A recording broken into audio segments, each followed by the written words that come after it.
Shalom, shalom, Luciano Assunção, canal de Volta a Jerusalém. E hoje a gente vai falar sobre uma questão que foi levantada aqui por um assinante do canal e também para poder atender outro assinante que achou muito interessante o tema do vídeo passado e pediu que, assim que possível, falasse mais um pouco sobre esse tema. Esse tema está ligado à alma e algumas respostas que a gente acha que não tem, coisas do tipo, por que estamos aqui, por que Deus criou o mundo, porque se Deus é bom, porque o mal existe. Então, todo esse contexto está incluído nesse tema da alma. E quando se fala de alma também se fala de corpo, porque ambos estão ligados, né? Então, assim, o Valmir, ele fez um comentário muito interessante, que ele perguntou o seguinte: se o Eterno é bondade e toda a terra foi criada para aperfeiçoar o homem, para atingir a bondade, então por que lá em 1 João 5,19 está escrito que o mundo jaz no maligno? E é um questionamento interessante. Bom, eu falei que esse conteúdo ele é muito profundo, que precisaria assim de um seminário ou um curso para poder apresentar todas as bases para vocês entenderem bem esse conteúdo, e assim é fundamental. Para vocês terem ideia, o estudo da alma para os sábios de Israel é o paralelo do que a psicologia tenta entender o homem, né? O que a psicologia como ciência ali está tentando entender, as respostas todas já existem baseadas no estudo da alma. Bom, enfim, eu também queria aproveitar esse vídeo aqui, primeiro pedir desculpa a um inscrito, acho que é Ricardo o nome dele. Há um bom tempo ele me perguntou como é que eu faço para poder adquirir esse conhecimento, me indica um livro, não só ele, mas como os outros. E assim, indicar o livro é algo muito complicado, porque esses conteúdos estão espalhados em centenas de livros que existem dos sábios de Israel. Eu estou aproximadamente há uns 4 anos para 5 fazendo esse estudo, faço curso, importo o livro, minha biblioteca tem crescido a cada dia. Mas se eu tivesse que indicar um livro que inicial para você, seria esse livro aqui, que eu tenho ele aqui.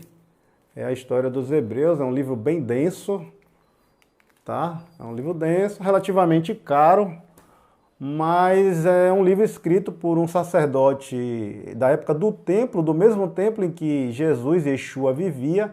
Esse sacerdote vivia lá, esse sacerdote presenciou a queda do templo, e ele conta aí mais ou menos do início até a época das guerras ali da história dos Hebreus. Um livro interessante, muito conteúdo, é considerado um dos maiores livros históricos no que tange a essa parte de estudos bíblicos, né? Bom, enfim. Mas voltando aqui ao assunto, o questionamento de Valmir, que foi muito, muito prudente, e os outros comentários de Valmir, eu fico feliz porque ele entendeu de fato a profundidade daquele vídeo. E como então a gente associar essa questão do mundo já no maligno e toda a criação do Eterno é para a bondade do homem? Bom, primeiramente a gente tem que entender o seguinte: existe dois tipos de criações. A criação perfeita do Eterno e a criação imperfeita do Eterno. A criação perfeita do Eterno, que a gente consegue medir, né, ter uma noção, é o que a gente tem de espiritual. Por exemplo, os seres celestiais, o mundo celestial, né, o mundo espiritual, a presença do Eterno, que a gente chama do semblante do Eterno, né? A gente vai usar muito esse termo, semblante do Eterno. O próprio fim do homem, né? No caso, finalidade, no caso, né? Fim no sentido de finalidade do homem e do corpo do homem na ressurreição, que vai ser a perfeição. Então, assim, essa é uma criação perfeita que a gente chama de criação iluminada pelo Eterno. Porém, existe a criação que ela é vil, imperfeita, baixa, tá? Lá na Midrash, que a gente chama de Bereshit Rabá, né? Bereshit é o livro de Gênesis, né? O Bereshit Rabá são discussões rabínicas, né? em que está falando a respeito do tema e fala ali no livro de Bereshit Rabá que no início da criação do mundo, o Eterno ele previu o caminho dos ímpios e previu o caminho dos justos. Então foi algo já previsto antes. No livro do Ibid, ele fala assim, ele questiona, e o que é que ele fez? Ele fala que nesse outro livro que o Eterno ocultou o seu semblante do caminho dos ímpios e com a justiça e com a bondade ele criou o universo. Então, como a gente falou no vídeo passado, a criação do mal se dá de acordo com a ocultação da presença do Eterno. E aí a gente fez um paralelo falando que, da mesma forma, quando uma luz se afasta, a escuridão começa a aparecer, assim também que o semblante do Eterno se afasta, também começa a se criar o mal, entendeu? É por isso que lá no livro de Isaías, fala o seguinte, ele fala, Yahasei Shalom, no caso, eu faço o bem, a paz, overerá, e cria o mal. Observe que ele usa dois verbos diferentes, fazer e criar. Isso tem um motivo e tem um estudo baseado nisso, é porque o mal, o Eterno não faz o mal, ele não pratica o mal, não existe o mal no Eterno, por isso ele não faz o mal, mas ele cria o mal quando ele afasta o seu semblante. Então, nesse sentido, fazer e criar, ele tem diferença. Então, vamos lá. Outro conceito que a gente precisa aprender para poder começar a entender por que esse mundo jaz no maligno é que a forma física desse mundo foi criado para que o mal pudesse existir. Como assim? Bom, lembra que eu falei que você conhece, a gente tem uma noção do que seriam os seres aperfeiçoados, que são os seres celestiais, o próprio Eterno, o Machia, são seres perfeitos, né? Que não tem mal neles, não há mal, porque o mal só existe aqui nesse mundo, tá? Esse mundo foi criado de uma forma imperfeita para que o mal pudesse surgir. Para que isso? Para que você merecesse receber a bondade do Eterno, para que você também tivesse participação no aperfeiçoamento seu. Porque se simplesmente o Eterno entregasse a bondade para você, não era por merecimento, tá?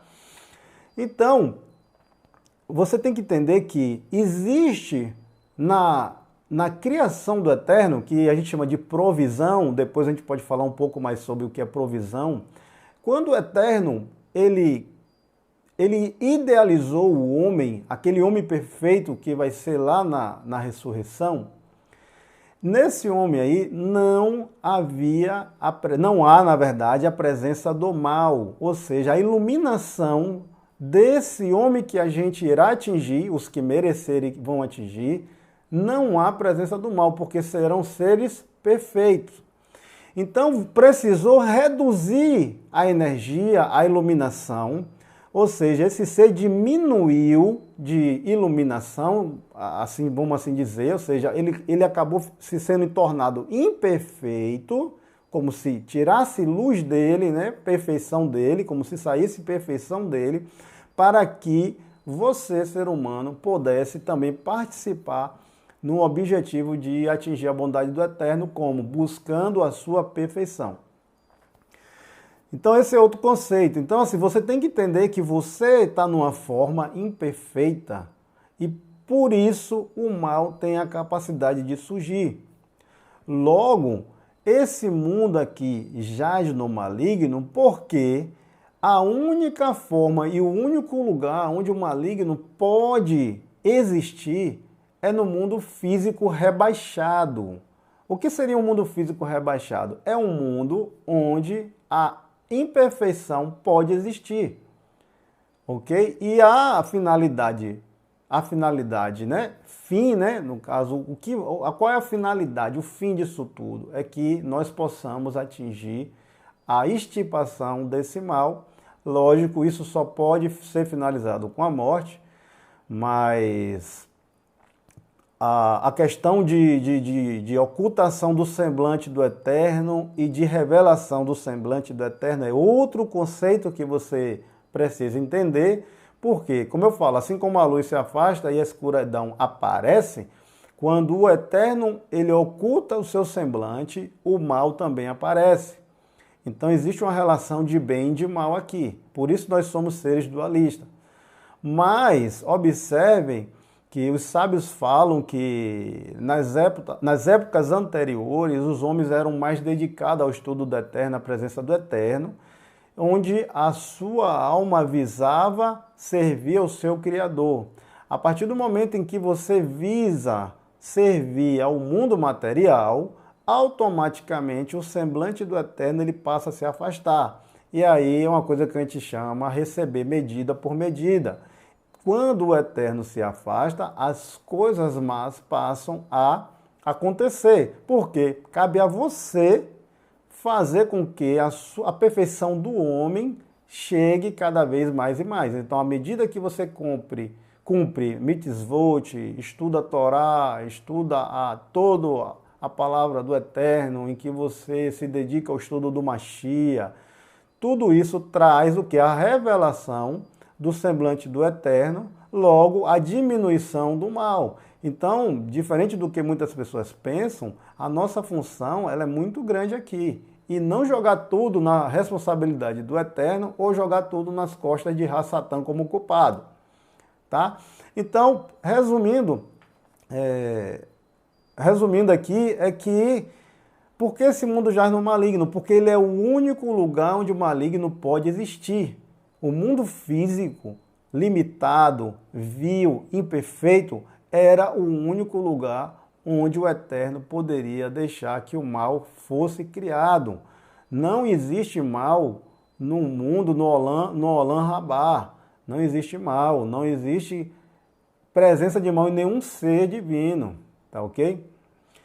Então, por isso, o mundo jaz no maligno, porque é o único lugar onde ele pode se manifestar, e ele teria que se manifestar. Para quê? Para que você pudesse ser provado, para que você pudesse demonstrar o seu aperfeiçoamento, tá certo? Eu sei que esse assunto, ele parece ser, ao mesmo tempo que ele é bom e explica muita coisa, ele é complexo, mas é porque eu teria que dar passo a passo, conceito por conceito, para que você realmente se sentisse à vontade no assunto. Mas é um tema onde responde muita coisa do que a gente não compreende. Muitos dos questionamentos que a gente tem hoje é por falta desse conhecimento, tá? Entender a questão do seu espírito, a questão da sua alma, a questão por que nós pecamos, o que deveria fazer para poder vencer o pecado, quais instruções que eu tenho que tomar. Tudo isso está dentro desse estudo da alma, tá? E aproveitando aqui, eu quero pedir para vocês, acessa nosso blog, está no ar, nosso site ele está no ar e lá tem novidade para vocês. Inclusive eu refleti melhor e estou pensando sim em lançar esse seminário a respeito sobre o estudo da alma, desvendando o estudo da alma, que vai lhe trazer muito entendimento, né? Você vai passar a enxergar a Bíblia de uma forma mais aprofundada, tá? Se vocês ficaram com dúvida, comenta aí embaixo, pergunta, questiona aí. E shalom, shalom, que o Eterno abençoe e guarde todos vocês. E vou tentar voltar com mais vídeos, né? O blog me tomou um bom tempo e o trabalho também, período de fim de ano, juntando o período festivo, eu sou funcionário público, tenho que trabalhar um pouco mais a respeito disso. Então é isso, shalom, shalom, que o Eterno abençoe e guarde todos vocês.